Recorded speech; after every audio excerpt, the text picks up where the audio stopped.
Selamat datang di Sekolah Tinggi Ilmu Syariah Setis Darul Falah Pagutan Mataram, NTB. Kami hadir di jantung kota Mataram, Nusa Tenggara Barat, sebagai institusi pendidikan tinggi yang mengakar pada nilai-nilai luhur pesantren dan berwawasan global. Visi kami jelas, menjadi pusat keunggulan integrasi ilmu syariah dan teknologi. Kami berkomitmen memberikan pendidikan berkualitas yang terjangkau bagi seluruh lapisan masyarakat. Saat ini, kami membina program studi strategis seperti pendidikan agama Islam, ekonomi syariah, hukum keluarga dan hukum ekonomi syariah yang telah terakreditasi dan memiliki relevansi tinggi di dunia kerja saat ini.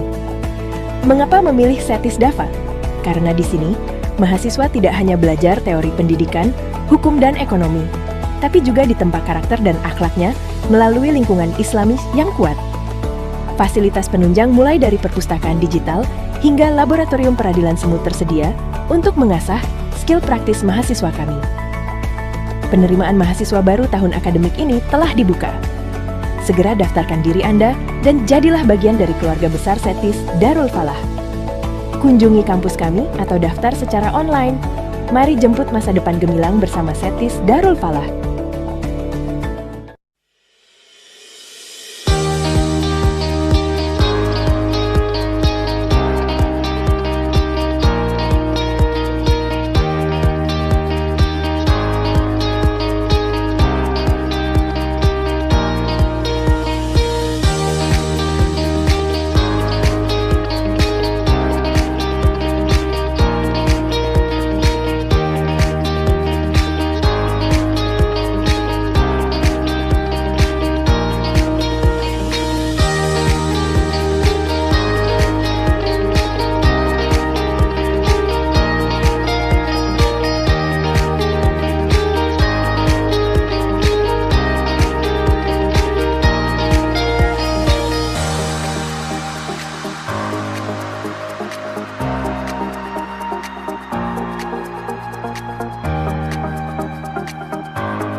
Di tengah gerak zaman yang terus berputar, pendidikan bukan sekadar transfer materi, melainkan jembatan peradaban dan aliran amal jariah. Kami di Sekolah Tinggi Ilmu Syariah, Setis Darul Falah Pagutan Mataram, percaya bahwa masa depan umat dibentuk dari ruang-ruang kelas yang penuh integritas. Untuk itu, kami memanggil Anda para akademisi, pemikir muda, dan profesional berintegritas untuk bergabung bersama kami sebagai dosen tetap Jika Anda lulusan magister atau doktor yang siap mengabdi di bidang hukum keluarga Islam, hukum ekonomi syariah, pendidikan agama Islam maupun ekonomi syariah, inilah ruang terbaik untuk bertumbuh, meneliti, dan menginspirasi. Mari padukan keluhuran nilai syariah dengan kemajuan sains modern. Bersama STIS Darul Falah, kita cetak generasi tafakuh fiddin yang unggul. Kirimkan berkas terbaik Anda dan jadilah bagian dari keluarga besar STIS Darul Falah Pagutan Mataram. Kami tunggu dedikasi Anda.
Apakah suara terdengar jelas?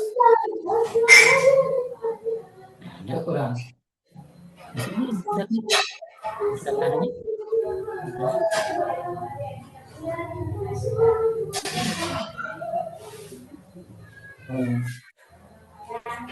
Terus,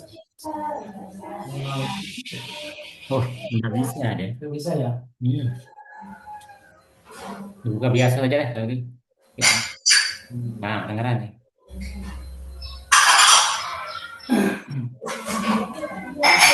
Kita akan mulai ya. Kedengeran? Ini aja dah kalau gitu. Ya. Gimana? Apakah suara saya terdengar? Ya, kedengeran. Kedengaran ya? Ya.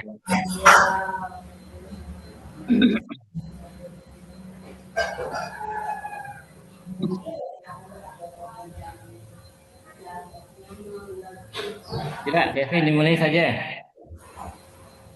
Ini Pak, sebentar. Gimana kelihatannya di layar?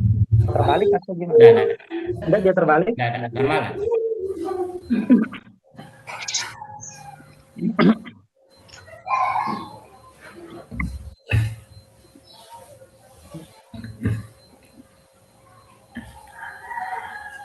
Mulai Pak nih.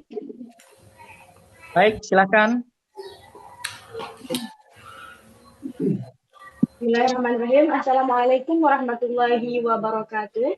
Waalaikumsalam. Waalaikumsalam warahmatullahi wabarakatuh. Selamat pagi dan salam sejahtera untuk kita semua. Alhamdulillahirabbil alamin wassalatu wassalamu ala asyrofil anbiya'i wal mursalin wa ala alihi wasahbihi ajma'in amma ba'd. Yang terhormat Bapak Dr. Muhammad Arifin MPD selaku Wakil Ketua Sekolah Tinggi Ilmu Syariah Darul Falah. Yang kami hormati Bapak Dedi Hermawan MAK selaku narasumber kita hari ini. Yang saya banggakan Pak Muhammad Arifsyah selaku pembicara storytelling serta seluruh peserta webinar kelas eksekutif Sekolah Tinggi Ilmu Syariah Darul Falah yang hadir secara online melalui Zoom meeting kali ini. Perkenalkan, saya Kevin Azura akan menemani Anda semua untuk sebagai moderator pada pagi hari ini. Alhamdulillah, kita bisa berkumpul di pagi yang penuh semangat ini dalam kegiatan kelas webinar eksekutif dengan tema yang sangat menarik, kewirausahaan cuan halal di era digital, belajar dari kisah mahasiswa dan santri pengusaha digital. Di era digital, peluang usaha terbuka lebar, tapi tantangannya adalah bagaimana kita bisa meraihnya tanpa meningkatkan nilai halal dan keberkahan. Hari ini kita akan bedah bareng lewat 3 sesi, ada sesi opening speech, materi inti, dan sesi storytelling langsung dari praktisi. Sebelumnya mohon untuk para peserta semua untuk mematikan mikrofon supaya tidak mengganggu nanti ketika kita mulai acara. Baiklah, opening speech.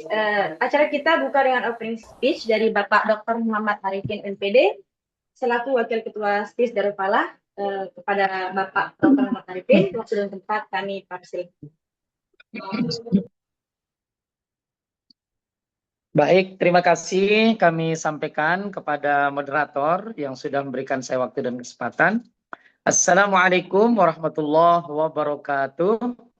Salam. Waalaikumsalam warahmatullahi wabarakatuh. Alhamdulillahirrahmanirrahim. Wabihi nasta'inu ala umuri dunia wa din. Wassalatu wassalamu ala ashrafil anbiya wal mursalin. Sayyidina Maulana Muhammadin wa ala alihi washabihi ajma'in amma ba'du.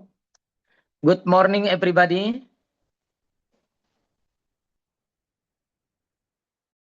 Oke, selamat pagi.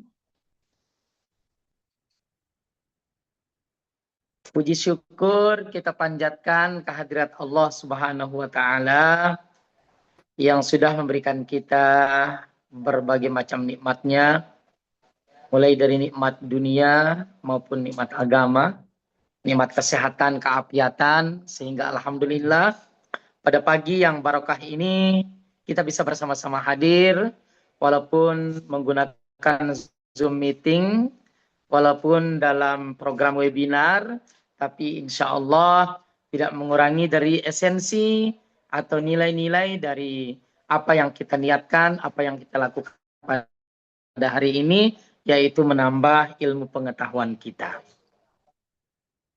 Salat salam tidak lupa kita haturkan kepada junjungan kita baginda Nabi besar Muhammad sallallahu alaihi wasallam dengan ucapan Allahumma shalli ala sayyidina Muhammad wa ala ali sayyidina Muhammad. Yang mana beliau tidak hanya mengajarkan kita tentang dakwah. Beliau tidak hanya mengajarkan kita tentang bagaimana berjuang di medan perang. Beliau juga tidak hanya mengajarkan kepada kita bagaimana membangun lembaga-lembaga pendidikan. Bahkan beliau tidak hanya mengajarkan kepada kita bagaimana tentang masalah akhirat saja. Akan tetapi baginda Nabi besar Muhammad SAW juga memberikan contoh keteladanan kepada kita bagaimana beliau mengembangkan kewirausahaan, atau bagaimana beliau terjun dalam perdagangan, bagaimana beliau terjun sebagai pembisnis. Bahkan dalam sebuah riwayat dikatakan bahwa baginda Nabi Muhammad SAW juga termasuk nabi yang kaya raya. Jadi itulah lengkapnya, komplitnya bagaimana Nabi Muhammad. Beliau bisa mencontohkan ketika kita sedang kaya. Beliau juga mampu mencontohkan ketika sedang berada dalam taraf kemiskinan. Beliau juga bisa mencontohkan ketika kita berada di tengah-tengah. Sallu ala sayyidina Muhammad. Allahumma shalli wa sallim wa barik alaihi. Yang sama-sama kita hormati narasumber super kita pada pagi hari ini, yaitu Bapak Ustaz Dedi Hermawan MAK. Beliau adalah tokoh ekonomi, ya, karena memang jurusan beliau linier dari S1 dan S2. Kemudian yang perlu dan penting saya utarakan pada pagi hari ini, sebagaimana yang sudah kita ketahui bersama, bahwa saat ini kita hidup di zaman yang sungguh menakjubkan. Sebuah era di mana sebuah ide bisa lahir dari pondok pesantren, bisa lahir dari bilik-bilik, gerbong-gerbong, kamar-kamar ma'had. Dan tentunya kita hidup di sebuah era di mana modal terbesar bukan lagi sekedar uang. Modal terbesar bukan lagi sekedar cuan. Melainkan modal terbesar saat ini adalah kreativitas dan integritas kita. Inilah era digital. Era di mana peluang terbuka selebar-lebarnya bagi siapa saja yang mau belajar. Bagi siapa saja yang mau dan berani mencoba dan istiqomah di dalam berjuang. Namun di tengah derasnya arus peluang ini, muncul satu pertanyaan penting yang harus kita jawab bersama-sama. Bagaimana kita meraih cuan? Atau bagaimana kita meraih keuntungan tanpa kita harus kehilangan keberkahan, kehilangan esensi atau nilai-nilai agama. Bagaimana kita bisa sukses secara finansial tanpa harus menggadaikan nilai-nilai keimanan kita. Bagaimana kita bisa menjadi pengusaha yang sukses, yang tidak hanya kaya raya di dunia, akan tetapi juga kita bisa selamat sampai akhirat nanti. Nah, tentunya disinilah letak istimewanya ya, letak istimewanya tema webinar kita pada pagi yang barokah ini, yaitu tentang kewirausahaan cuan halal di era digital, belajar dari kisah-kisah para mahasiswa dan santri pengusaha digital.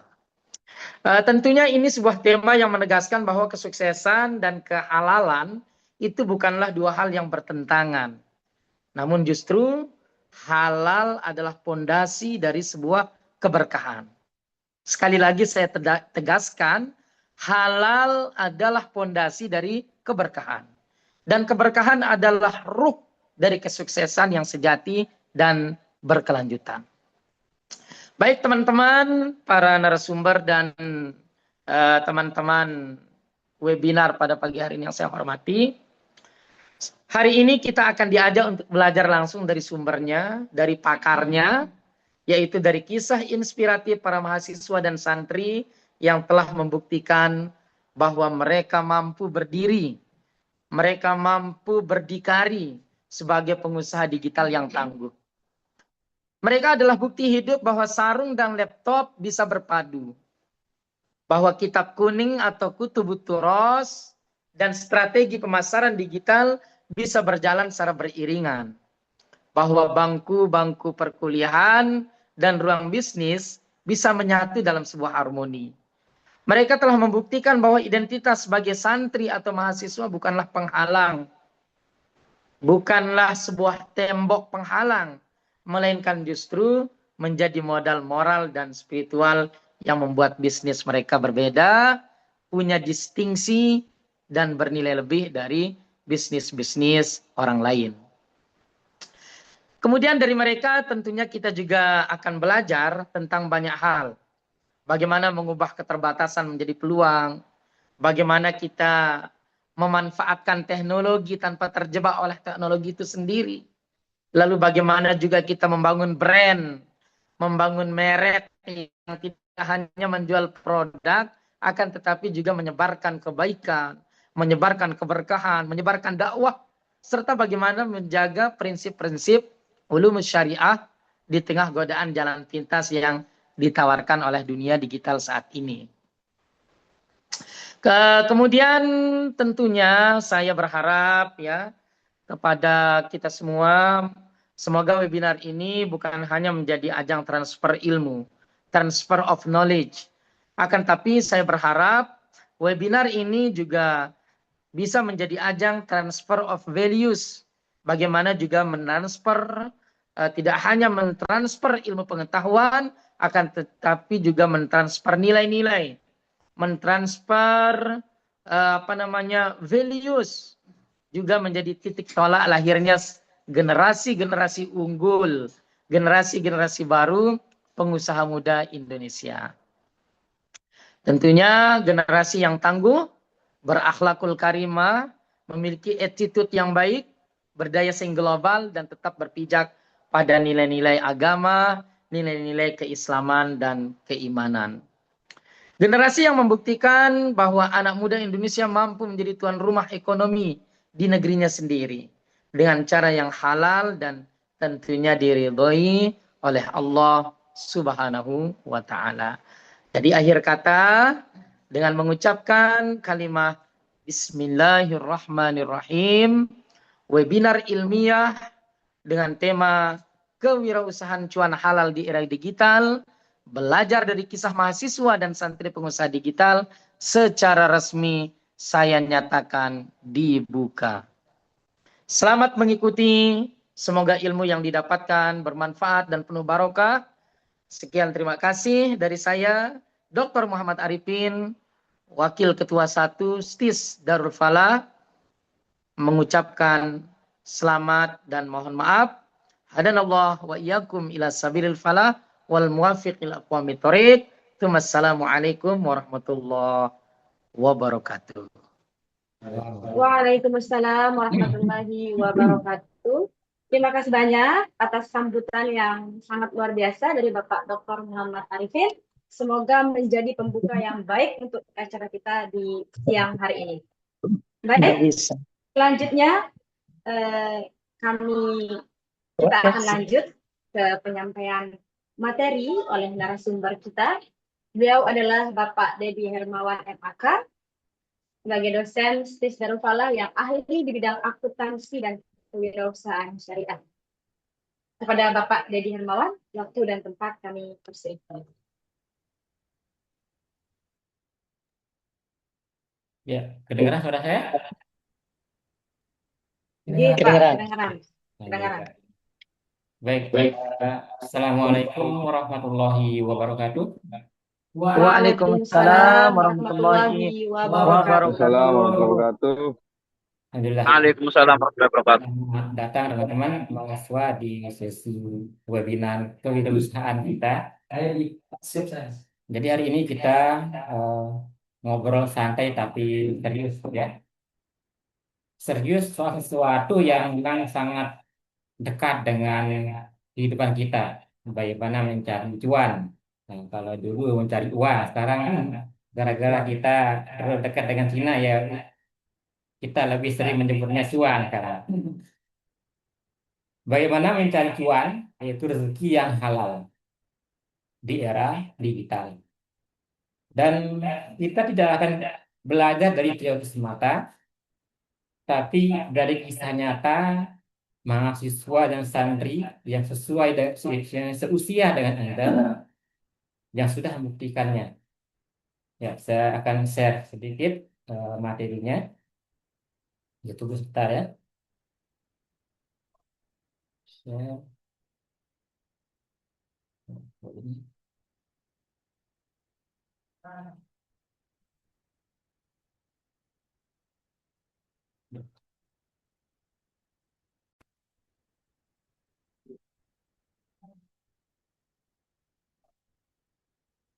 Sudah kelihatan?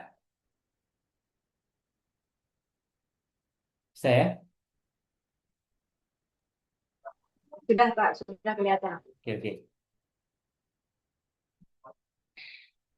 Baik, sebelum kita masuk, mari kita posisikan dulu sesi ini dalam keseluruhan rangkaian webinar. Oke, kedengaran suara saya? Ya, kita lanjutkan. Dari segi keilmuan syariah, saya yakin saudara-saudara sudah memiliki pemahaman yang cukup tentang syariat jual beli. Karena sebagian besar dari Anda memang berlatar belakang pondok pesantren. Jadi saya anggap Anda sudah memahami fondasi syariahnya dari segi muamalah dalam transaksi digital ya. Bagaimana mengenali riba dan gharar di e-commerce. Jadi saya anggap itu Anda sudah selesai dengan itu. Nah, itu adalah fondasi penting. Nanti di webinar berikutnya tentang kewirausahaan, kita akan masuk ke tahap implementasi dan talkshow dengan menghadirkan praktisi secara langsung.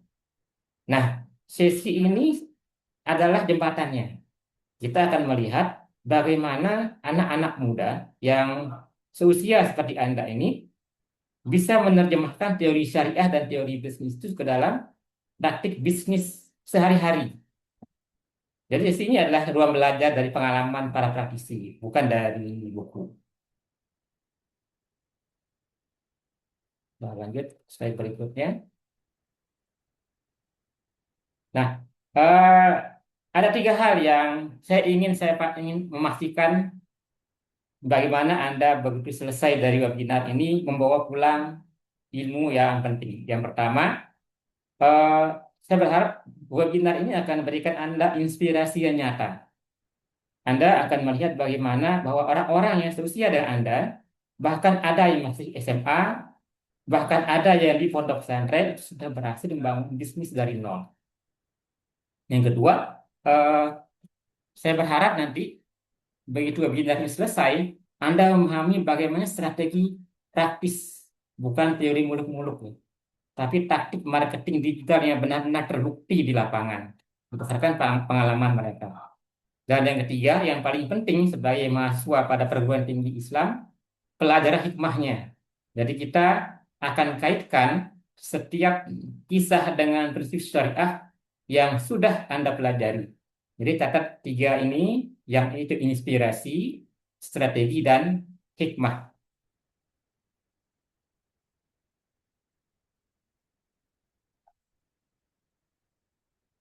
Ya, sekarang kita sebelum kita masuk ke inti persoalannya, mari kita lihat kenyataan, ya, kenyataan yang terjadi di Indonesia pada masa ini. Menurut data BPS, pada Agustus 2025, itu menunjukkan ada 7,46 juta orang menganggur di Indonesia. Dan yang bikin kaget, coba dilihat grafiknya, tingkat pengangguran tertinggi justru ada di lulusan SMK dan SMA. Ya, tapi yang lebih mengejutkan lagi, lulusan sarjana itu 5,39%-nya lebih tinggi dari lulusan SMP yang hanya 3,41%. Artinya apa? Ijazah sarjana tidak lagi otomatis dari tiket masuk ke dunia kerja. Dan kita lihat angka yang 16,89% ini itu merupakan pengangguran usia muda, usia 15 sampai 24 tahun, usia Anda ini. Jadi usia Anda itu sekarang itu hampir 6 kali lipat rata-rata nasional. Bahkan ada sampai 51.000 lebih sarjana yang sudah putus asa mencari kerja. Ini menurut riset LPM, FEB, Fakultas Ekonomi Bisnis dan UI, akhir tahun 2025. Ini bukan untuk menakut-nakuti kita semua ya, tapi untuk membuka mata. Kita harus punya rencana B, bahkan rencana A. Jadi siapkan selalu apa namanya, rencana cadangan dalam merancang masa depan Anda semua. Karena ini jangan sampai ini menjadi sebuah penyesalan di masa yang akan datang. Jadi ini kenyataan yang perlu kita pahami secara bersama. Lalu berikutnya, mungkin ada yang berpikir, ya sudah, yang penting saya dapat kerja apapun. Tapi tunggu dulu, lihat data ini lagi. Hanya 64,64% pemuda Indonesia yang bekerja sesuai dengan tingkat pendidikannya. Artinya 3 dari 10 sarjana itu salah jalur gitu. Lebih spesifik lagi, yang 22,36% sarjana itu over educated. Ya, mereka bekerja di posisi yang sebenarnya cukup dilakukan oleh anak SMA. Misalnya, kuliah 4 tahun, bayar SPP mahal-mahal, tapi ujungnya jadi kasir atau admin. Lalu 33,5% itu mengalami horizontal mismatch. Artinya sarjana teknik kerja di marketing, gitu ya, salah jurusan. Sarjana hukum jadi sales, nanti marketingnya kerja di bengkel. Nah itu. Dan yang paling menyakitkan ada penalti upah. Untuk upahnya lebih kecil dari yang seharusnya. Nah sekarang pertanyaannya, apakah Anda mau jadi bagian dari angka statistik nih atau tidak? Kalau tidak, ayo kita cari jalan lainnya. Apa jalan lainnya? Nah ini jalan lainnya. Di sini kewirausahaan itu masuk. Ya, jadi kewirausahaan ini merupakan mata kuliah yang umum ada di setiap jurusan. Entah itu Anda di jurusan HES, jurusan AS, jurusan PAI, atau ekonomi syariah. Anda akan menerima mata kuliah ini. Karena apa? Ini adalah plan B. Ya, kewirausahaan, tapi saya tegaskan dulu, kewirausahaan itu bukan pelarian ya, karena tidak dapat kerja, bukan. Ini adalah jalan keluar yang strategis. Jadi ada 4 alasan kenapa belajar bisnis dan kuliah itu wajib hukumnya bagi Anda, terutama generasi Gen Z ini. Yang pertama, kalau Anda belajar bisnis, maka Anda mandiri dari segi pasar kerja. Anda tidak perlu menunggu lowongan kerja. Bahkan Anda bisa menciptakan lapangan kerja sendiri untuk orang lain. Yang kedua, potensi cuannya tak terbatas. Kalau Anda bekerja sebagai karyawan, gajinya akan terbatas, gajinya tetap. Kalau 3 juta ya 3 juta terus. Ya, paling nunggu naik setahun 3.100.000, 3.200.000. Itu pun kalau mau dinaikkan oleh bosnya. Yang ketiga, skill yang Anda dapat dari bisnis seperti marketing, kemudian problem solving, leadership seperti yang kita webinar sebelumnya, itu bahkan bisa dipakai kalau nanti Anda bekerja lagi. Jadi bisa dipakai. Itu ilmu yang sangat bermanfaat sebenarnya. Tapi yang paling penting untuk kita sebagai mahasiswa perguruan tinggi Islam adalah poin keempatnya, berkah dan manfaat yang lebih luas. Bisnis halal itu ladang amal. Anda bisa membuka lapangan kerja, mendistribusikan rezeki, dan Anda bisa siarkan nilai syariah lewat praktik bisnis yang jujur. Rasulullah SAW bersabda bahwa dalam hadis riwayat Ahmad, 9 dari 10 pintu rezeki itu ada pada perdagangan. Bayangkan 9 dari 10, ini 90%. Bisa dibayangkan betapa besarnya peluang ini secara syar'i. Sehingga Anda dengan memiliki sebuah bisnis, dengan memiliki karyawan yang banyak, Anda sudah mensiarkan bagaimana Rasulullah itu berdagang. Dan ini merupakan syiar dan juga tanggung jawab Anda sebagai pebisnis. Ya, mungkin ada bertanya, ya, misalnya, Pak, saya mau mulai bisnis tapi saya tidak punya modal. Nah, itu pertanyaan yang salah. Ya, modal itu bukan selalu berurusan dengan uang. Selalu kita berpikir bahwa modal itu uang. Ya, Anda kan ini saya kasih Anda 500 juta, ya, untuk membuka usaha warung. Saya yakin itu. Saya yakin betul Anda pasti akan berpikir yang pertama apa yang saya siapkan? Oh, warung. Warung. Saya sewa ruko. Saya sewa pegawai, karyawan. Karyawannya 10 misalnya. Itu baru karyawan. Itu sudah jelas. Yang jelas keluar di sana adalah biaya. Uangnya akan berkurang. Tetapi pendapatan belum pasti. Belum pasti Anda akan mendapatkan pendapatan. Pendapatan belum pasti, tapi uang sudah jelas akan keluar. Maka habislah uang itu sedikit demi sedikit. Ya, nah ini perlu kita perbaiki mindset kita bahwa modal itu tidak selalu terkait dengan uang. Jadi kalau kita mau usaha, jangan terpaku pada modal berupa uang. Ya, yang paling penting adalah nanti kita akan belajar dari mereka. Nah, sekarang saya akan menjelaskan beberapa eh, peluang bisnis digital. Di sini saya jelaskan ada 6 bisnis digital, ya. Tentu masih banyak lagi yang lain. Ini hanya yang saya tampilkan saja. Yang pertama, ini adalah peluang bisnis reseller atau dropship.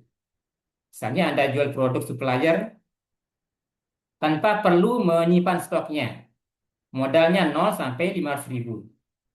Ya, cuma sekedar modal menampilkan foto produk orang, ada yang apa namanya order, Anda tinggal membeli dari suppliernya dan dikirim ke pelanggan, dan di sana nama perusahaannya, nama usahanya ditulis nama usaha Anda. Itu namanya dropship. Ini bisa kita temukan di marketplace, Shopee, atau di Tokopedia. Yang kedua ada namanya jasa desain dan konten. Nah, kalau Anda bisa pakai Canva atau edit video, UMKM itu sekarang sangat membutuhkan jasa ini. Karena banyak dari mereka yang belum bisa komputer. Maka ini celah ini bisa dimanfaatkan. Yang ketiga, jual produk online. Cari UKM dengan produk yang bagus di sekitar Anda, pasarkan secara online. Kalau ada order baru Anda bisa beli. Risikonya minim. Ya, yang penting Anda punya channel saja. Dan yang keempat, produk digital seperti e-book, template Canva, preset foto, ya. Sekali bikin bisa dijual berkali-kali. Ini lebih murah kosnya. Yang kelima, affiliate marketing. Ini banyak Ustaz-Ustaz Anda yang di Darul Falah yang affiliate marketing. Dan banyak dari mereka yang alhamdulillah sudah bisa menghasilkan setiap bulannya. Ya. Jadi Anda mempromosikan produk Shopee atau TikTok, ya, di share linknya. Ketika ada yang membeli, maka Anda mendapatkan komisi dari sana. Cukup dengan berbekal HP dan kuota saja. Kalau kuota akan gampang sekarang ya. Kalau Anda mau ke kampus, di kampus ada WiFi. Jadi enak sekali, bisa gratis biaya kuotanya. Dan yang keenam itu adalah jasa admin sosmed UMKM. Jadi Anda mengelola Instagramnya atau TikTok milik usaha, Anda dapat return bulanannya.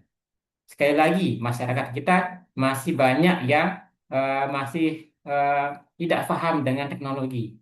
Anda bisa masuk di celah itu. Nah, itu semua bisa Anda mulai dari kamar kos atau dari asrama. Tapi kalau Anda menjadi ustadz ya, kalau Anda masih mondok, kan HP dilarang. Tapi kalau Anda sudah non mukim, ini sangat sangat potensial, sangat bagus sekali untuk dijadikan sebagai peluang untuk memulai bisnis dari sekarang. Ya, selanjutnya. Nah, kita akan mendengarkan bagaimana kisah orang-orang yang seusia dengan Anda, ya, yang membuktikan diri mereka mampu menghasilkan uang bahkan sampai miliaran. Namun sebelum kita masuk ke kisah inspirasi mereka, saya mau tanya satu hal. Ini ya, kenapa kita tidak belajar dari Elon Musk? Ya, Elon Musk itu kan kaya. Ada Jeff Bezos atau konglomerat lainnya. Jawabannya ada di slide ini. Ada 4 alasan kenapa Anda sebagai mahasiswa dan santri jauh lebih relevan dengan mereka. Yang pertama, orang-orang yang akan saya contohkan ini sesuai dengan Anda, seusia dengan Anda. Mereka mulai bisnis itu di usia kuliah. Bahkan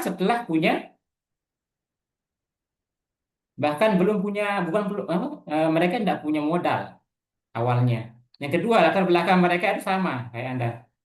Bahkan banyak dari pesantren.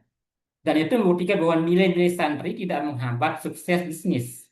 Justru jadi keunggulan. Dan yang ketiga, modal mereka terbatas. Dan mulai dari ratusan ribu, bukan miliaran. Dan yang keempat, strategi mereka bisa Anda tiru. Sederhana, masuk akal, dan praktis. Ya, jadi itulah alasannya kenapa mereka lebih cocok untuk Anda jadikan sebagai inspirasi.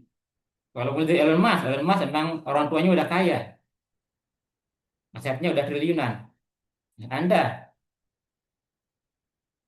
hanya baru bermodal ratusan ribu saja, dan ini tentu teman-teman yang masih nyantri ini tentu sangat cocok dengan orang-orang yang memang sesuai dengan Anda. Oke, ada 2 orang yang akan saya kenalkan dalam webinar ini. Yang pertama ini namanya Arik Shah. Ya, Arik Shah. Ini adalah mahasiswa ITB, usianya baru 21 tahun. Ya, kayaknya sesuai dengan Anda ini, seusia dengan Anda. Dia adalah pendiri dari brand fashion bernama Maori Co yang berbasis di Bandung. Yang menarik, perjalanannya dimulai dari sejak SMA. Jadi bahkan sebelum dia masuk kuliah, dia sudah mulai merintis. Dan sekarang di usia 21 tahun, bisnisnya sudah mencapai skala omset miliaran rupiah. Ya, yang seusia dengan Anda ini. Kita tidak perlu muluk-muluk yang seusia 40 tahun atau 50 tahun. Bayangkan sambil kuliah di kampus yang seketat ITB itu ketat sekali. Kalau sampai 4 semester saja nilainya kurang bagus, itu langsung di DO. Dengan kondisi sambil kuliah, dia tetap bisa membangun bisnis sebesar ini. Ini bukti bahwa kuliah dan bisnis itu bukan 2 hal yang harus dipilih salah satunya. Keduanya bisa berjalan beriringan kalau strateginya tepat. Bentar lagi kita akan tonton kisahnya. Dan yang kedua, ini yang dari kalangan santri, ini adalah Alia Carolina. Usianya juga sama, 21 tahun, founder dari Slime Bintaro di Tangerang. Nah, bisnisnya unik ini. Dia jualan mainan anak berupa slime. Ya, slime itu harganya murah ya. Ada yang 3.000, ada yang 4.000 gitu. Anak saya suka beli slime. Tapi, coba lihat efeknya. Hampir tiap hari dia minta beli slime. Itu anak-anak. Ini ya, jadi bisnis yang terkait dengan anak-anak itu termasuk yang potensial. Kenapa? Karena anak-anak itu kalau sudah nangis, ya udah orang tuanya ndak akan mengatakan tidak kalau anaknya sudah nangis mau dibeli itu sesuatu waktu mainan. Nah, itu salah satu trik dari Alia. Mungkin awalnya kedengarannya emang sepele ya, mainan anak, tapi tunggu, omsetnya juga sudah mencapai miliaran rupiah. Yang spesial dari Alia ini dia santriwati. Artinya dia membuktikan bahwa background pesantren bukan halangan untuk sukses di dunia bisnis digital modern. Justru nilai-nilai yang dia bawa dari pesantren, kejujuran, kedisiplinan, keberkahan, itu jadi modal sosialnya. Dia juga mulai dari SMA dengan modal terbatas. Jadi ini dua tokoh ini, Alia dan Alia ini, sengaja saya pilih karena mereka mewakili dua hal. Yang satu mahasiswa kampus ternama, yang satu santri. Tapi sama-sama mahasiswa muda yang selevel dengan Anda semua. Ya. Selanjutnya kita akan melihat bagaimana storytelling mereka. Ya. Jadi bagaimana kita belajar dari storytelling mereka. Nanti akan saya putarkan videonya. Sebelum kita putar videonya, saya mau Anda menonton dengan kacamata khusus. Jangan cuma menikmati ceritanya seperti nonton hiburan. Catat 4 hal kunci yang saya tampilkan ini, karena setelah video selesai kita akan diskusikan bersama. Yang pertama, titik mulainya. Apa yang membuat dia memutuskan untuk mulai berbisnis? Apa modal awalnya? Apakah uangnya banyak? Atau uang? Atau skill? Atau sekedar ide saja yang lewat di kepalanya? Yang kedua, strategi marketingnya bagaimana? Dia pakai platform apa? Dia bangun brandnya bagaimana? Dan yang ketiga, titik kritisnya, kegagalan atau tantangan apa yang dihadapi. Ketika Anda berbisnis, ya, tidak menutup kemungkinan Anda akan menghadapi permasalahan yang berarti ketika di pertengahan. Dan itu adalah ujian. Nah, ini esensinya ya. Kita perhatikan bagaimana mereka ketika menghadapi masalah yang buntu, menghadapi tantangan ketika melanjutkan bisnisnya, bagaimana mereka bangkit dari sana. Ini penting ya, karena media sering hanya menampilkan suksesnya orang saja, tanpa melihat bagaimana proses mereka jatuh bangun. Nah, di sini kita akan melihat, nanti kita akan mencatat, Anda catat ya, setelah itu kita akan diskusikan. Di tempat yang paling krusial, relevansi dan syariah, apakah praktik mereka sesuai tidak dengan syariat. Ini yang penting ya, agar bisnis kita tetap berkah. Nah, selanjutnya, sebelum videonya saya putar, saya ingin Anda merenungkan satu pertanyaan dulu. Apa hal pertama yang menghentikan Anda untuk memulai bisnis? Apakah itu modal, takut gagal, tidak punya ide, atau tidak didukung keluarga, atau merasa belum siap? Saya ingin Anda aktifkan kolom chatnya, nah, ya. Tuliskan jawabannya sebelum. Tidak perlu panjang, cukup kita akan kembali ke jawaban-jawaban setelah video selesai diputar ya. Jadi saya akan memutar videonya nanti ya. Silahkan dicatat keempat hal tadi. Dia ketika menonton videonya, titik mulainya bagaimana?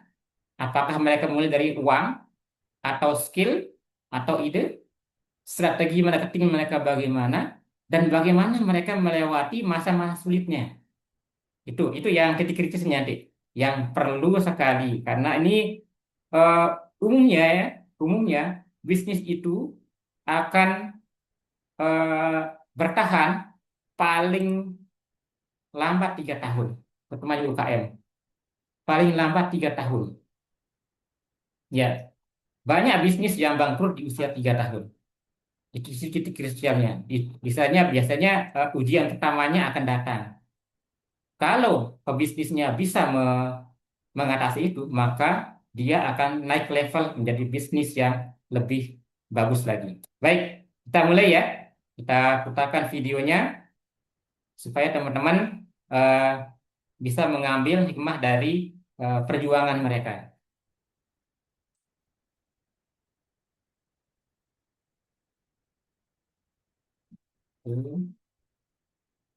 Ya, kita mulai dari Alea Carolina dulu.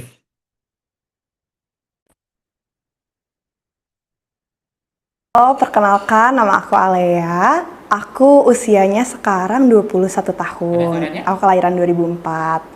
Terus usaha aku punya bisnis di bidang mainan. Jadi aku jual slime, ada 2. Yang pertama namanya Slime Bintaro, yang kedua namanya Seven Colors. Kalau background keluarga aku bisa bilang susah ya. Jadi even waktu itu pas SMA, orang tua aku itu ngutang buat bayar sekolah. Jadi buat bayar sekolah yang bagus, mereka itu harus pinjem uang untuk bisa bayar uang pangkalnya. Terus orang tua aku tuh backgroundnya mereka nikah muda, jadi secara finansial itu tuh masih belum terlalu baik. Aku tuh even waktu itu tuh uang jajannya tuh dikit, 1 bulan tuh 300.000. Ya sebenarnya so-so lah ya, mungkin nggak yang sedikit-sedikit banget, sehari 10.000. Tapi itu dengan disclaimer saat itu aku pesantren. Terus itu tuh kan kalau pesantren banyak banget beli kebutuhan kayak beli beli sabun cuci kayak gitu-gitu. Nah itu aku beli sendiri. Jadi waktu itu konteksnya kayak aku merasa pas-pasan banget di situ gitu. Jadi sebenarnya aku start bisnis ini kan umur 16 tahun. Jadi waktu itu tuh pas SMA aku pesantren itu tuh COVID. Karena COVID akhirnya dipulangin kitanya. Jadi dipulangin ke rumah masing-masing.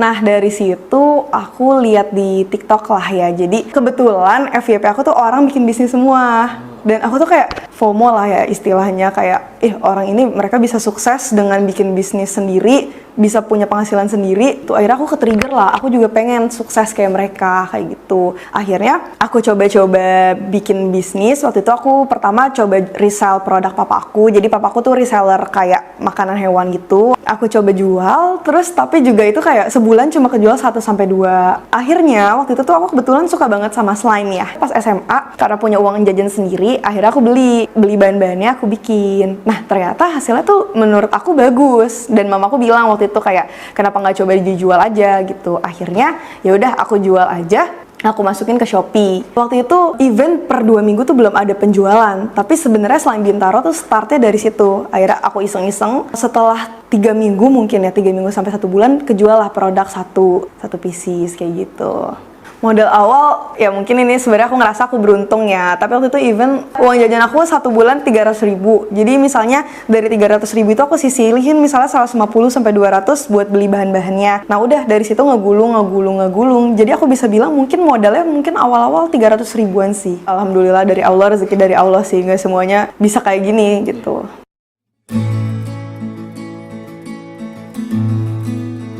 Bisnis slime aku itu sebenarnya simple. Jadi kita jualan startnya dari online. Jadi kita jual di Shopee, di TikTok, dan marketplace lainnya. WA juga jualan. Terus kita produksi sendiri. Jadi kita produksi sendiri, kita jual lewat marketplace. Tapi per tahun ini kita itu coba jualan juga lewat offline gitu. Kalau buat sekarang kan kita fokus kedua ya, ke offline sama online. Nah, online itu channel yang udah naik banget dan udah kayak lumayan stagnan tuh di Shopee dan di TikTok. Akhirnya strateginya kita coba ke Facebook ataupun ke Google Ads gitu. Jadi kita coba ngiklanin di Facebook yang dimana target marketnya orang tua. Biasanya kan mereka nggak ngerti ya Shopee, TikTok, akhirnya mereka langsung ngechat di WhatsApp kayak gitu. Jadi kita closing lewat WhatsApp. Nah, tapi sebenarnya karena di WhatsApp otomatis kan ribet banget ya. Karena kan harganya beda-beda, apalagi kalau kita tuh kayak banyak banget kan. Jadi kalau di Shopee, di TikTok kan udah jelas nih, mereka ke Shopee udah mau langsung beli. Kalau di WhatsApp tuh mereka nanya-nanya dulu, kayak ini produknya apa, ada jenisnya apa aja, kayak yang mana yang bagus, kayak gitu. Nah, tapi ya kelemahannya di WA kan kalau misalnya customer service itu kan kadang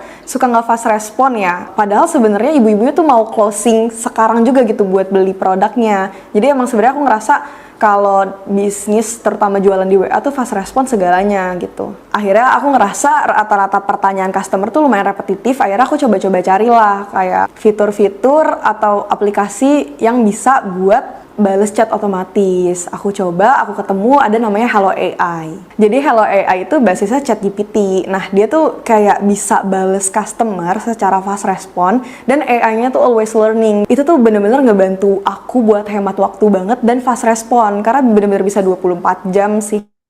Oke. Nah, coba sekarang supaya jangan terlalu lama ya. Kalau terlalu lama nanti ngantuk. Eh, dari ini tadi ya, dari penjelasan dari Alia tadi. Nah, sekarang kita coba cek strateginya bagaimana, kemudian eh, awalnya modalnya apa. Coba, siapa yang bisa memberikan komentar? Ayo, sambil kita belajar santai saja ini. Santai-santai ya. Saya juga pengen kaya. Silakan. Modalnya apa di Alia nih? Apakah dari uang, uang yang banyak, atau ide? Ada yang bisa memberikan komentar? Ayo, kita uji kemampuannya. Kita uji kemampuan Anda dalam melihat peluang. Silakan.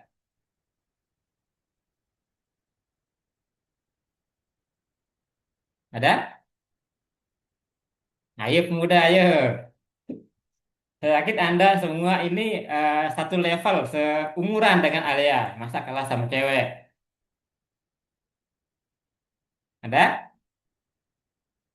Oke, saya kasih clue satu ya. Modal awalnya tadi dari hobi dulu, ya kan? Dia senang apa namanya slime.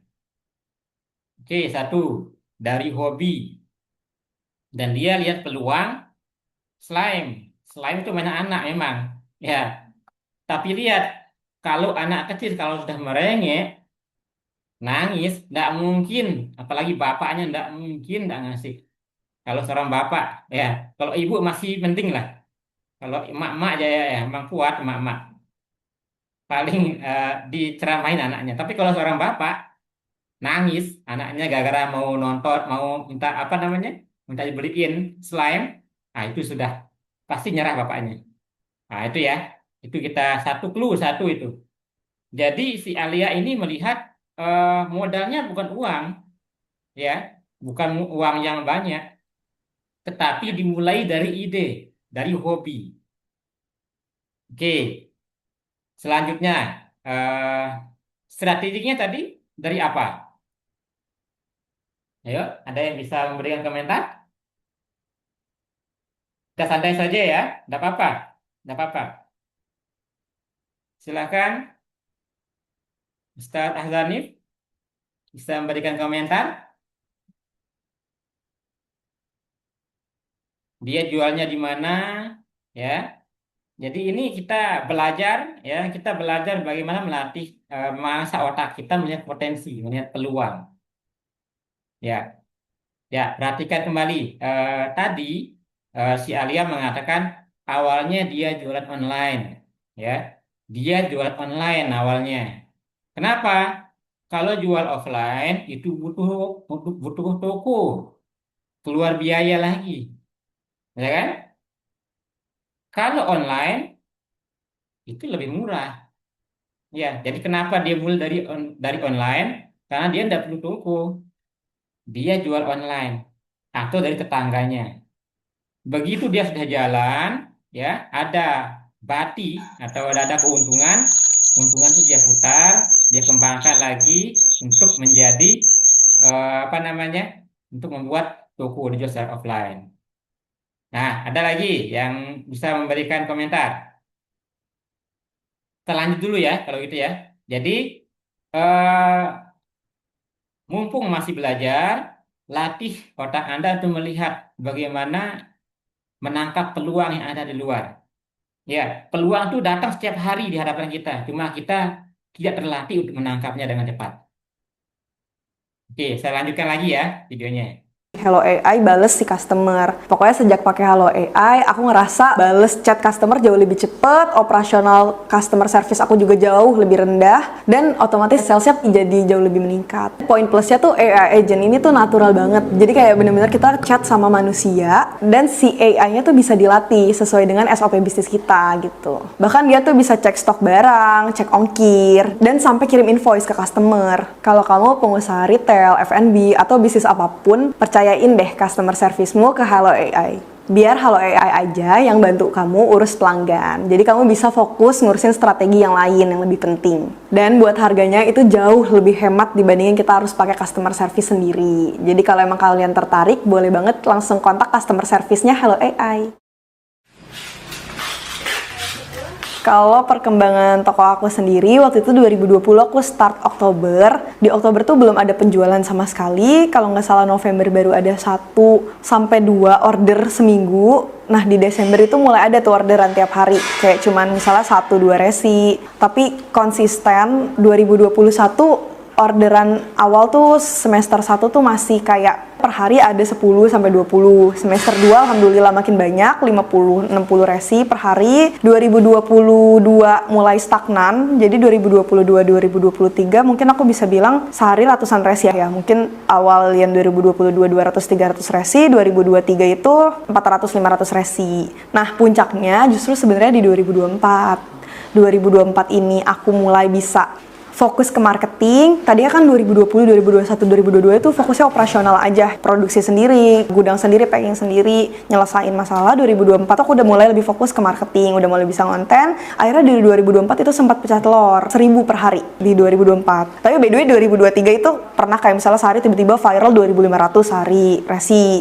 Nah di 2024 itu konsisten di 1000-an resi per hari. Di akhir 2024 juga achieve kita 2000 alhamdulillah per hari sampai sekarang kayak gitu 2025. Kan tadi aku sebut jumlah resinya ya, karena ini produknya slime otomatis kayak secara harga tuh murah-murah gitu ya. Jadi di 2020 ya mungkin per bulan tuh di angka 20-30 juta aja per bulan gitu. 2022 masih 80, 70, 60 gitu. 2023 akhirnya mulai ratusan, 2024 ya segituan juga, 200-an juga sampai sekarang gitu. Ratusan juta per bulan. Kalau dari secara perasaan seneng, tapi sebenarnya buat aku untuk sekarang itu udah jadi biasa aja. Karena sekarang setelah alhamdulillah ada uang, aku ngerasa kayak aku tuh nggak terlalu ngejar uang. Kenapa? Karena aku lebih suka ngejar kayak kalau buat sekarang ya ilmu baru, terus juga temen baru, sama kayak ngelola tim. Jadi uang aku tuh banyak dihabiskan untuk itu. Jadi sebenarnya kalau kayak perasaannya sih bangga, tapi itu pas awal di level tertentu ketika uangnya udah stagnan dapatnya segitu terus kayak dopamin levelnya atau kayak kesenangan yang didapatkan itu udah stuck, udah kayak di sini ya udah gitu. Sekarang ngejarnya bukan uang lagi. Aku juga nggak pengen membelikan barang lebih banyak lagi dengan uang itu. Ya udah sekarang lebih fokus tiap hari harus achieve omset, karena sekarang tim aku gemuk banget. Itu tuh kalau misalnya omset aku sehari 2 hari gak achieve aja, itu tuh berarti artinya harus nombokin gitu, harus kayak, karena kan timnya gede, fixed cost-nya gede, otomatis target omsetnya gede.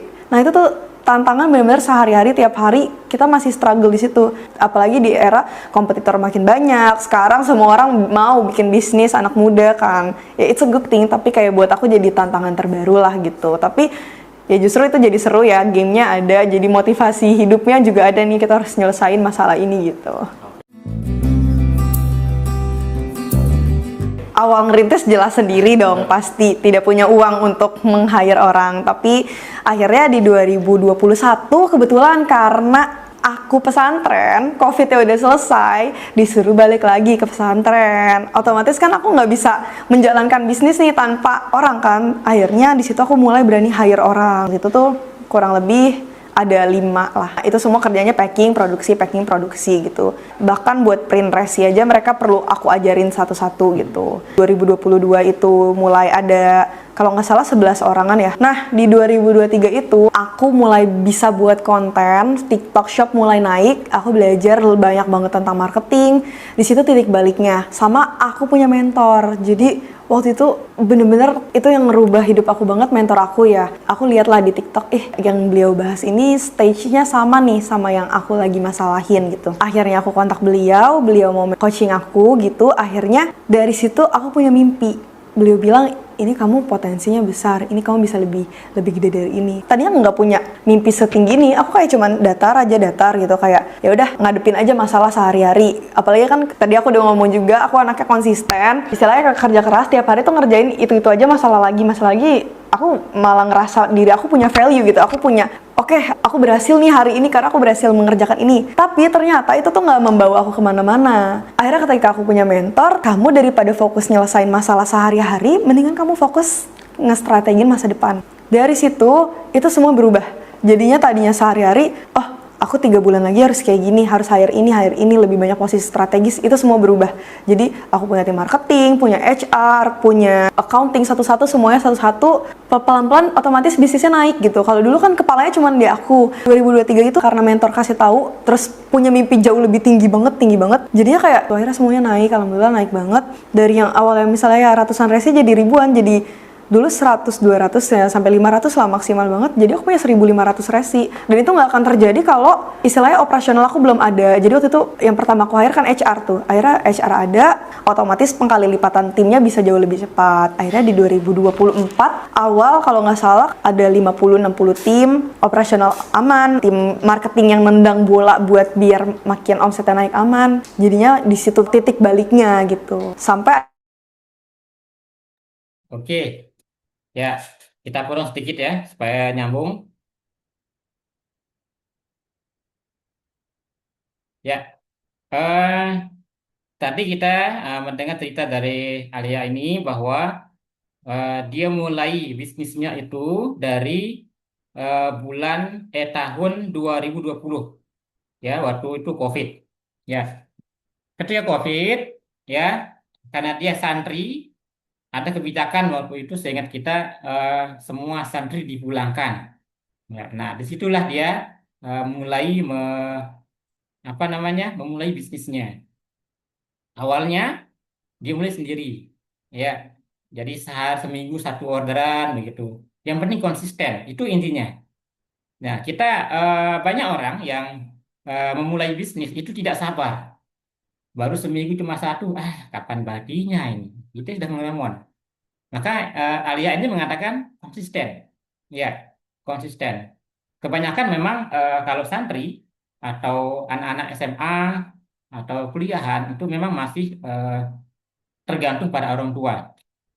Nah, manfaatkan itu peluang itu. Artinya apa? Ketika Anda masih menjadi seorang santri, ya, Anda tidak punya kewajiban untuk apa namanya menghidupi diri sendiri. Artinya apa? Anda masih ditanggung oleh orang tua. Manfaatkan betul itu, ya. Berbeda nanti ketika Anda sudah menikah, misalnya, kemudian memulai usaha baru, yaitu harus ekstra. Karena apa? Belum lagi untuk menghidupi anak istri, belum lagi untuk kebutuhan sehari-hari, operasional bisnis, ya. Sehingga sangat ditekankan Anda ketika Anda masih kuliah, masih ditanggung orang tua, belum menikah, seperti Anda saat ini, maka ini saat yang tepat untuk berbisnis. Ya, jadi ketika bisnis Anda belum bisa menghasilkan yang sesuatu yang berarti ya, yang sebenarnya signifikan seperti Alia tadi, dia bisa mempertahankan keuntungannya itu dia pakai untuk mengembangkan bisnisnya, bukan dia makan untuk kebutuhan sehari-hari. Karena kebutuhan sehari-hari itu orang tuanya yang punya tanggungan. Itu ya. Jadi ini adalah masa emas bagi Anda ketika Anda masih kuliah atau belum menikah atau masih SMA atau masih kuliah seperti ini. Anda belum diwajibkan untuk Anda belum sampai pada tahap menghidupi diri sendiri, berjuang untuk menghidupi diri sendiri. Umumnya begitu ya. Ya. Nah, saat inilah Anda mulai paling bagus untuk memulai bisnis itu. Seperti tadi, konsisten. Misalnya tadi, orangnya sabar kan? Seminggu satu orderan. Kemudian lama-lama, karena sudah pelanggannya banyak, yang penting database pelanggan itu disimpan. Apa database pelanggan? Data pelanggan.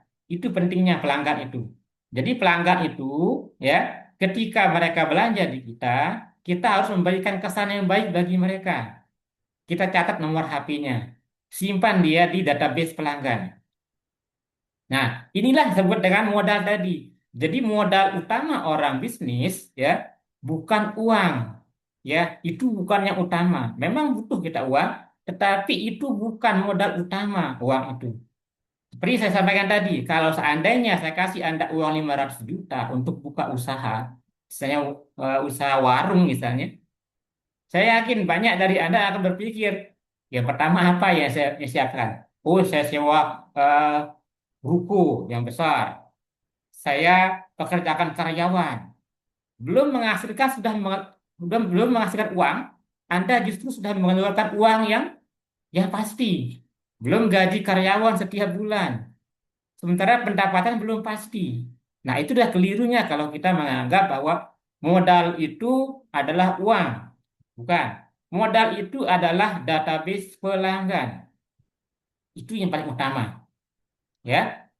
Jadi si Alia tadi eh, dengan strategi awal dia menjual secara online ya dari tetangga atau lewat Facebook ya, Facebook Ads, Google Ads, kemudian lewat marketplace, Shopee ya.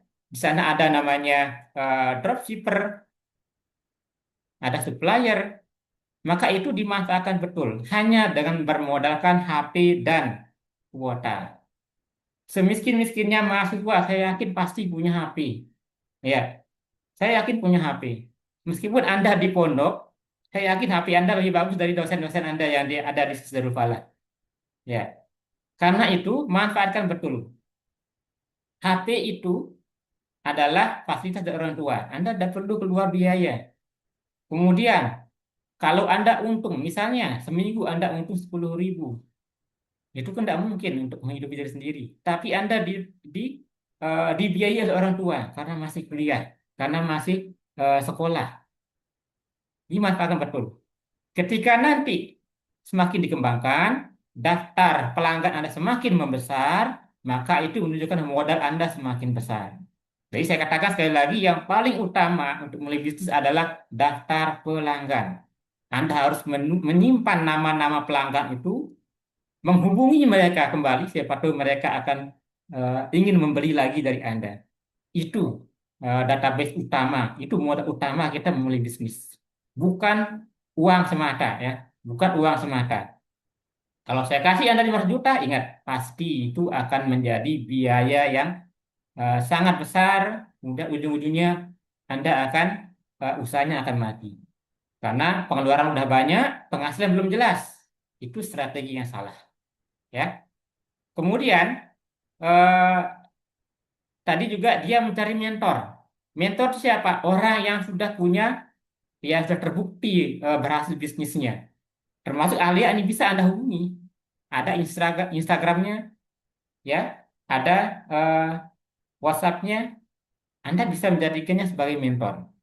Saya yakin orang seperti ini karena sudah menghasilkan miliaran rupiah, dia tidak butuh uang lagi. Seperti yang Anda katakan tadi. Saya butuh pengembangan diri. Tentu dia akan buka dirinya kalau Anda ingin menjadikan dia sebagai mentor. Karena dia sendiri juga sukses karena ada mentor. Ya, saya lanjutkan lagi ya. Silahkan. Anda sendiri harus memahami betul video ini supaya ini semoga ini menjadi celah Anda untuk mencari rezeki. Akhirnya 2024 akhir kita udah ada 80 tim sekarang. Sebenarnya yang pertama rezeki dari Allah ya. Udah jelas, maksudnya kayak aku ngerasa aku beruntung banget pertama kali buat bisnis langsung ketemu produk yang tepat, momentumnya tepat, belum banyak kompetitor. Pertama menurut aku itu rezeki dari Allah, tapi yang kedua menurut aku di luar itu semua faktor-faktor eksternal, menurut aku yang dari diri aku ngerasa konsistensi. Aku event dari 2022 selalu kerja 8 jam satu hari di weekday, 8 to 5, gak pernah enggak. Misalnya aku ada kuliah, misalnya aku ada ketemu orang, pasti nanti aku ganti si kerja 3 jam, 4 jamnya aku catat, aku taruh di Sabtu atau Minggu.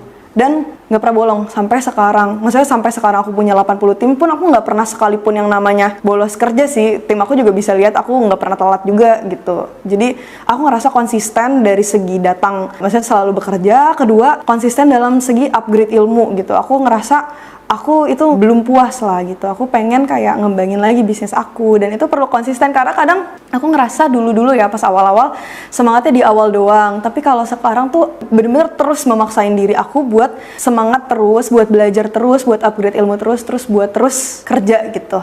Kayak gitu. Dan even aku bener-bener hitungin sehari itu aku manfaatin waktu buat kerja untuk produktif, buat belajar, buat olahraga, buat main, itu aku hitungin. Dan itu bener-bener aku evaluasi setiap minggu. Karena menurut aku ya, ini mungkin out of context, tapi ini penting banget menurut aku. Otak itu bisa banget bohong. Apalagi sekarang ada TikTok, ada Instagram, yang awalnya kita ngerasa produktif padahal belum, ataupun kadang ngerasa belum produktif padahal udah. Itu tuh bisa banget bohong. Akhirnya dari situ aku punya data. Aku per hari nyatetin dari jam 8 sampai jam 8 lewat 10 aku ngapain misalnya ya. Atau enggak misalnya dari jam 8 sampai jam 9 misalnya aku analisis Shopee kayak gitu. Nah, dari situ dari sehari aku lihat kok kayak aku ngerasa belum produktif ya. Aku lihat aja tuh si data itu.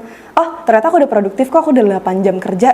Berarti perasaan aku doang gitu. Akhirnya ya udah di situ aku bisa istirahat, ataupun kayak aku belum produktif, ya udah aku nambah kerja di weekend kayak gitu. Dan itu terjadi bertahun-tahun sampai sekarang gitu. Ya not even sehari libur gitu.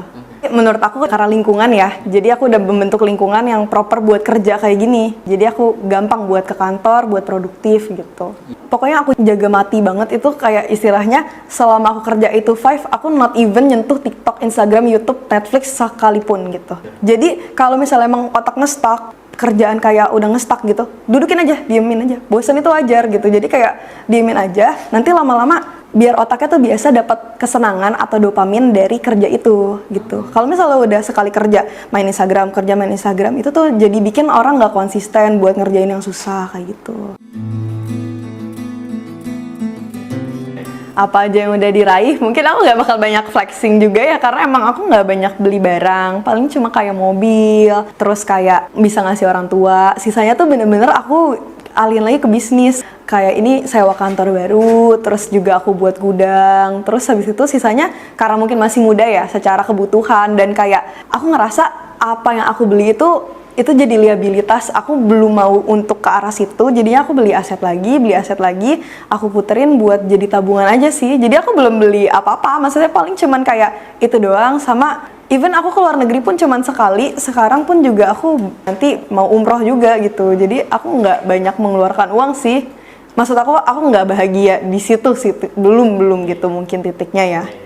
Visi besar kita itu kita mau jadi brand sensory nomor 1 di Asia. Jadi kita benchmarkingnya kayak Lego. Kalau kakak tahu Lego, dia kan jual produknya di mall di mana-mana, kerja sama film kayak gitu-gitu. Dan kita benchmarknya ke situ, dan itu mimpi kita. Karena ngerasa kalau produk mainan itu di Indonesia itu belum ada yang secara brand itu naik banget lah. Ada mungkin beberapa, tapi nggak yang kayak ada kayak brand Lego kayak gitu-gitu. Dan kita punya mimpi di situ gitu. Apalagi sekarang kan mainan dari China banyak banget ya. Dan mimpi kita justru brand lokal ke dunia gitu. Ya aku harapannya buat anak muda sih, aku pengennya anak muda itu lebih produktif, lebih, ya sebenarnya anak muda sekarang banyak yang tertrigger juga untuk lebih produktif, tapi konsistensi aku ngerasanya. Pokoknya kalau udah punya mimpinya apa, punya mimpi dulu, akhirnya bedah dulu sehari-hari mau ngapain, lakuin terus tiap hari. Aku harapannya anak muda itu bisa bikin bisnis, bisa sukses, dan bikin community sih. Ayo bikin community, kita anak muda kumpul bareng-bareng sukses, saling tukar pikiran. Karena overall struggle yang aku hadepin itu ketika aku punya bisnis, itu misalnya aku ikut workshop, ikut organisasi, itu kan rata-rata udah jauh lebih tua ya, dan secara ngobrol kayak gitu tuh nggak terlalu yang nyambung gimana-gimana. Jadi kayak kalau makin banyak anak muda yang bikin bisnis, ayo kita buat community sih, aku ngerasanya gitu. Pokoknya buat teman-teman yang mau bikin usaha di usia muda juga, pesan dari aku adalah jangan pernah berhenti belajar. Sampai kapanpun itu, terus upgrade diri, bikin diri kamu pantas buat bikin bisnis tersebut. Saya Alia Carolina, owner dari Slime Bintaro dan Seven Colors. Ini naik kelas versi saya, temukan naik kelas versi kamu. Dah. Oke, aman ya. Ya, bisa dipahami bersama, teman-teman? Bisa ya? Ya, silakan bagi yang belum absen sudah ada di apa namanya di chat, silakan diisi absennya dan nanti bisa mendapatkan saya kirimkan juga apa namanya rekaman video, kemudian video-video menarik lainnya, ya. Oke, berdasarkan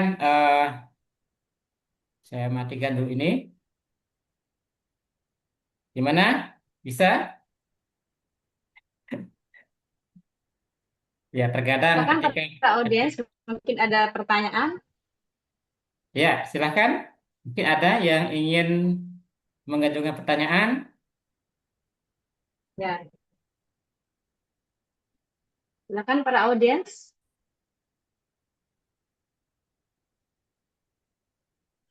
Memang melihat susah orang itu terkadang kita terdiam juga ya.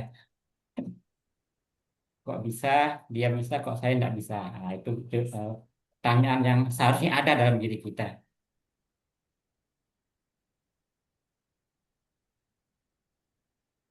Silakan. Oke, sambil nunggu ya. Mungkin ada eh, pertanyaan yang masih nyangkut di satelit mungkin ya. Kita sambil jalan saja. Nah, oke, mendengar penuturan tadi, tentu itu salah satu ya, salah satu Alia tadi, Alia Carolina, itu awalnya memang dari sebuah hobi, kemudian dia menangkap peluang di sana. Ya, jadi ketika setiap hari-hari Anda berada di mana, misalnya Anda di pondok, misalnya Anda menjadi ustaz, atau Anda bekerja di kantor, ya, Anda dikepung oleh berbagai macam peluang sebenarnya di sana. Jadi peluang itu selalu ada. Setiap hari mengetuk pintu kita, tetapi kita tidak nyambung gitu ya. Kita sulit memahami, kita terkadang tidak bisa menangkapnya dengan benar. Nah, dari situ kita harus belajar bagaimana menyikapi, melihat peluang yang ada. Bahkan Anda ketika Anda bekerja, peluang itu pun ada di kantor. Sebagai contoh, ya, sebagai contoh. Dulu apa namanya? Seorang yang kerja di tempat penyewaan tenda. Misal, Anda bekerja di sebuah tempat penyewaan tenda, apa namanya? Catering segala macam ya. Kemudian di sana Anda bisa melihat ada produk yang kurang. Contohnya orang menikah butuh apa? Oh, dia butuh apa undangan. Kemudian apa namanya eh, penyewaan tempat terop misalnya. Tapi di sana Anda melihat di tempat Anda kerja belum ada yang namanya eh, cetak undangan. Anda bisa ambil itu. Tidak apa-apa, sampaikan saja ke bosnya. Bisa tidak saya yang tangani ini? Itu salah satu cara kita ya. Jadi itu peluang yang muncul ketika Anda bekerja. Ketika kita bekerja. Ketika Anda misalnya menjadi seorang ustaz atau santri, ya, peluang itu juga ada. Tapi kalau di pesantren ya tentu harus dikomunikasikan dulu ya. Karena Anda berada di sebuah lembaga, jadi jangan sampai nanti Anda terkesan apa namanya memanfaatkan situasi. Ya, itu tantangannya kalau di pesantren. Nah, sekarang mari kita lihat. Setelah mendengar video tadi, menyaksikan video tadi, apakah Anda tergerak untuk mulai berbisnis? Ya, jadi ini mulai dari 7 hari, bukan 1 hari nanti. Kalau Anda mengatakan 1 hari nanti saya akan mulai bisnis, hilang sudah. Anda akan melupakannya nanti. Tapi coba rancang dari dari hari ini. Ini urutannya, saya berikan Anda action plan 7 hari saja, jangan lama-lama. Karena apa? Yang namanya mood itu kadang berubah setiap hari, bahkan setiap jam. Kalau Anda mengatakan 1 hari nanti saya akan mulai, nonsen, itu Anda pasti akan lupa lagi. Anda tidak akan mengerjakannya. Ya, oke. Jadi roadmap yang praktis bisa langsung Anda jalankan setelah webinar ini selesai. Yang pertama, besok, gini ya, besok atau hari ini, Anda pilih 3 niche yang sesuai hobi Anda. Kalau Anda hobi traveling, ya, hobi eh, apa namanya hiking misalnya ke gunung, misalnya ke Rinjani, orang butuh apa di sana? Oh, orang butuh tenda. Saya rasa di Mataram cukup banyak ya yang apa namanya menyewakan tenda, tenda, sleeping bag. Orang kan ke gunung-gunung itu hiking itu enggak setiap hari, sehingga kalau beli itu enggak praktis. Jadi caranya apa? Orang nyewa. Maka Anda bisa menyampaikan itu. Anda bisa mengambil peluang itu. Penyewaan perlengkapan hiking. Itu salah satu contoh. Kalau Anda hobi di hiking, ya, apalagi hobinya, misalnya, oh, hobi, Anda sendiri ya hobinya ya. Saya rasa Anda lebih paham hobi Anda. Silahkan siapkan saja 3 skill atau hobi Anda. Kemudian riset pasar. Cek di Google Trend atau di Shopee atau di TikTok, apakah produk yang akan Anda jual itu, ya, misalnya tadi Anda ingin menyewakan atau menjual perlengkapan hiking, Anda cek di Shopee. Apakah banyak yang membutuhkan tenda, misalnya tenda dom, atau membutuhkan sleeping bag? Apakah sampai 7.000 per bulan yang nyari atau 10.000? Kalau 10.000 yang nyari berarti itu sudah cukup worth it ya. Kemudian siapkan akunnya, ini platformnya. Mau bikin eh, akun Shopee bisa ya. Seperti yang dikatakan tadi. Jadi dia mulai dari online dulu. Kalau nanti dia berkembang, menghasilkan, Anda ingin membuat yang offline, baru Anda bisa melakukannya. Kalau dari awal Anda sudah ingin dari offline, ya siap-siap saja. Anda butuh biaya tempat, belum lagi biaya karyawan. Nah, untuk mahasiswa, memang yang paling tepat sekarang online dulu. Online dulu, kalau sudah menghasilkan, baru kita mengembangkannya ke hal yang lain. Ya, itu ya. Kemudian posting pertama, jadi jangan banyak-banyak dulu.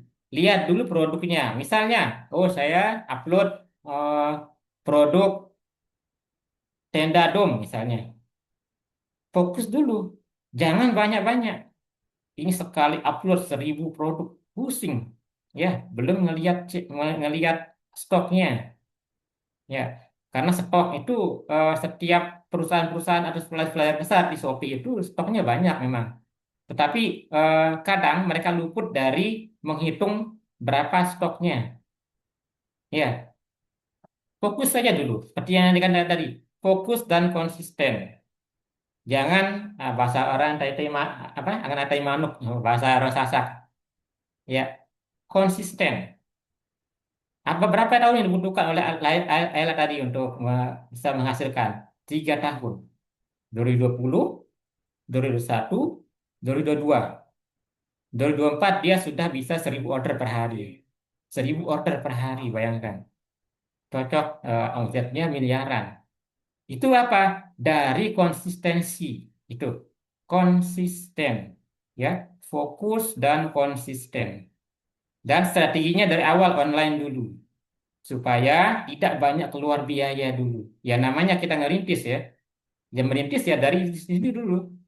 Jangan begitu merintis langsung karyawan 10 orang. Wah, selesai sudah. Insya Allah bulan depan tutup. Ya, jadi strategi. Nah, ini saya berikan Anda eh, contoh roadmap bagaimana memulai bisnis. Ya, intinya jangan katakan nanti, mungkin minggu depan atau bulan depan. Saya yakin bulan depan Anda akan melupakan rencana itu. Ya, itu saja dari saya ya. Ya, terima Mungkin kasih Ustaz. ada pertanyaan? Silakan pada audiens mungkin ada pertanyaan. Silakan, santai saja teman-teman. Ini kan ruang belajar namanya ya. Kadang kita juga bisa sharing di sini. Atau mungkin Anda punya tips bisnis yang bagus, kita bisa sharing sama teman-teman di sini. Atau mungkin ada yang ingin membentuk forum untuk membentuk apa namanya semacam forum untuk membentuk eh, perkumpulan mahasiswa misalnya yang fokus untuk inkubasi bisnis, tak apa-apa, kita bisa fasilitasi dari Darul Falah. Silakan kalau ada punya pertanyaan atau saran, teman-teman.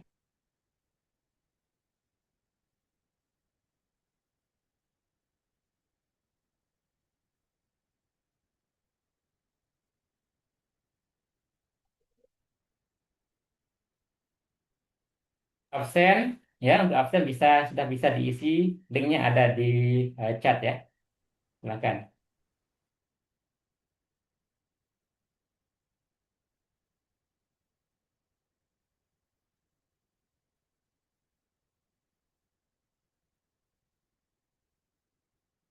Tidak ada pertanyaan ini teman-teman?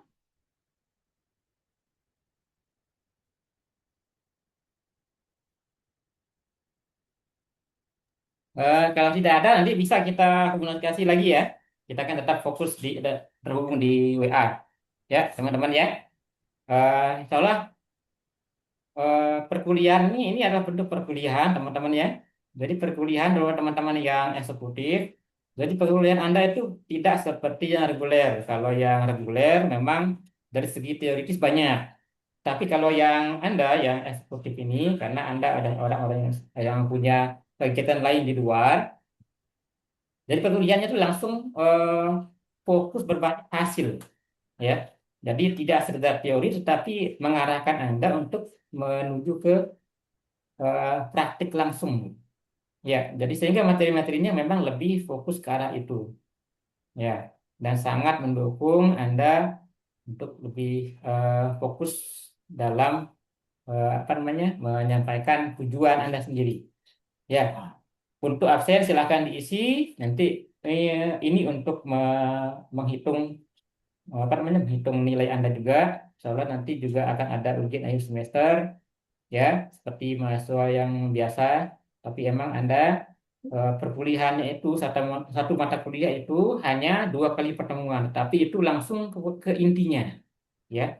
Kalau yang mahasiswa reguler memang sangat banyak teorinya, ya, karena memang mereka dituntut untuk bermain di narasi dan teoritis, ya, di analisis mereka dituntut untuk bisa ke sana. Kalau karena Anda juga punya pekerjaan sampingan juga, pekerjaan utama, maka perkuliahan Anda ini memang perkuliahan yang ditujukan langsung fokus kepada target yang seharusnya, ya, berbasis hasil.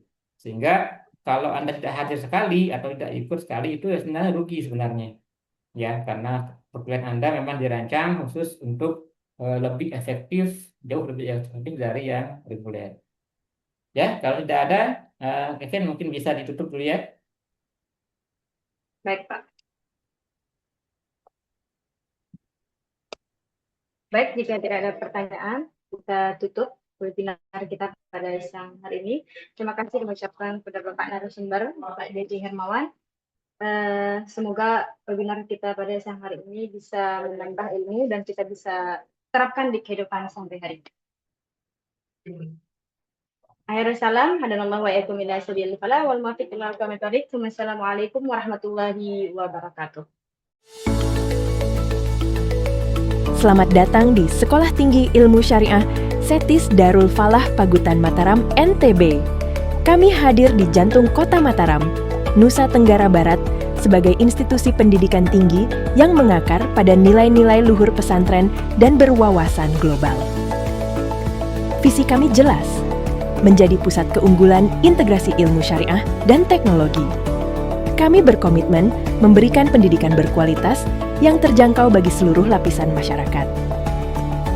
Saat ini, kami membina program studi strategis seperti pendidikan agama Islam, ekonomi syariah, hukum keluarga dan hukum ekonomi syariah yang telah terakreditasi dan memiliki relevansi tinggi di dunia kerja saat ini.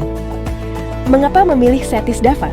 Karena di sini, mahasiswa tidak hanya belajar teori pendidikan, hukum dan ekonomi, tapi juga ditempa karakter dan akhlaknya melalui lingkungan Islamis yang kuat. Fasilitas penunjang mulai dari perpustakaan digital hingga laboratorium peradilan semut tersedia untuk mengasah skill praktis mahasiswa kami. Penerimaan mahasiswa baru tahun akademik ini telah dibuka. Segera daftarkan diri Anda dan jadilah bagian dari keluarga besar Setis Darul Falah. Kunjungi kampus kami atau daftar secara online. Mari jemput masa depan gemilang bersama Setis Darul Falah.